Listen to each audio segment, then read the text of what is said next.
In the shadow of 7 hills where gods walked among men, Rome rose not just on the backs of legions, but on the blueprints of visionaries. These architects, engineers, philosophers, dreamers, wove stone and science into an empire that spanned continents.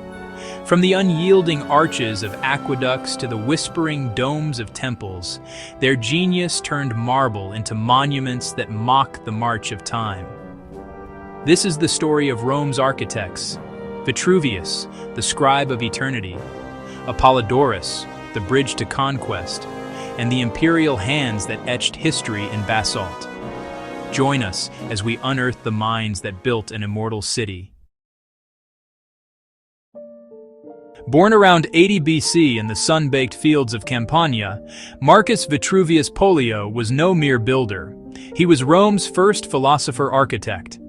A military engineer under Julius Caesar, he hurled siege engines at Gaul's defiant tribes, learning that true strength lies not in force, but in harmony.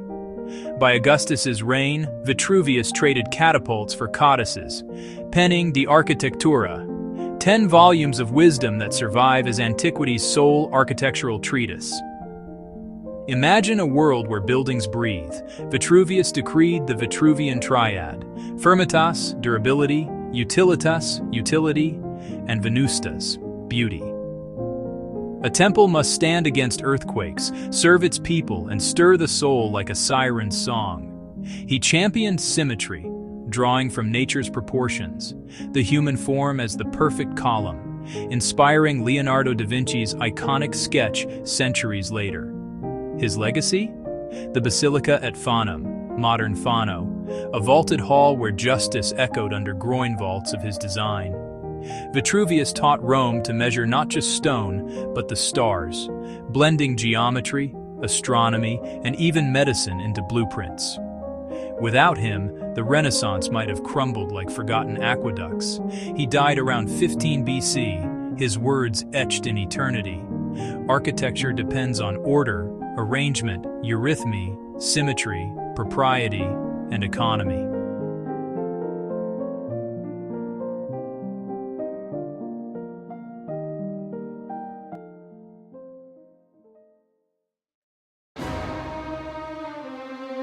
From the sands of Damascus emerged Apollodorus, a Syrian Greek whose mind spanned rivers and realms. Flourishing in the 2nd century AD, this engineer-architect caught Emperor Trajan's eye during the Dacian Wars. Summoned from the east like a secret weapon, born into Nabatean ingenuity, filtered through Hellenistic fire, Apollodorus fused Eastern domes with Roman might, redefining imperial scale. His masterpiece? Trajan's bridge over the Danube in 104 AD, a 1,135-foot marvel of 20 stone piers linked by timber arches, the longest such span until the 20th century. It wasn't just wood and rock, it was conquest incarnate, ferrying legions to crush Dacia's gold-rich heart. Cassius Dio marveled, Apollodorus, master builder of the whole work. Back in Rome, Apollodorus orchestrated Trajan's Forum, 107–112 AD, a colossal plaza of basilicas, libraries, and markets carved from the Quirinal Hill itself, reclaiming 130 feet of urban space. At its heart spiraled Trajan's Column, a 98-foot triumph of helical friezes narrating 155 scenes of war, 2,662 figures marching in eternal parade. He penned Poliorcetica, a lost tome on siegecraft, but his baths and markets endure in spirit, blending utility with grandeur. Fate turned cruel under Hadrian, who banished and executed him around 130 AD, perhaps over a dome's curve. Yet Apollodorus's shadow looms. His innovations in vaults and bridges echoed in the Pantheon and beyond, proving one man's mind could span empires.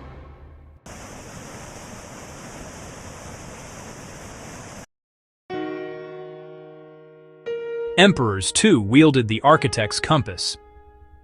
Hadrian, R. 117-138 AD, philosopher king and amateur draftsman, rebuilt Rome in his image, commissioning the Pantheon in 126 AD, its record-breaking concrete dome a whisper to the heavens, pierced by an oculus that tracks the sun's decree.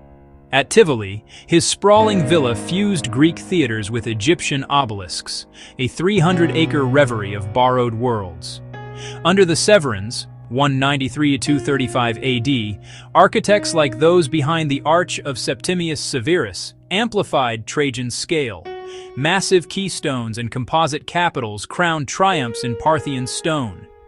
Diocletian's baths, 298-306 AD, later dwarfed them all, Europe's largest covered space, a vaulted utopia of 3,000 bathers in marble splendor. These architects of state, often anonymous, channeled Vitruvius' triad into public pomp, where every arch proclaimed Roma Eterna.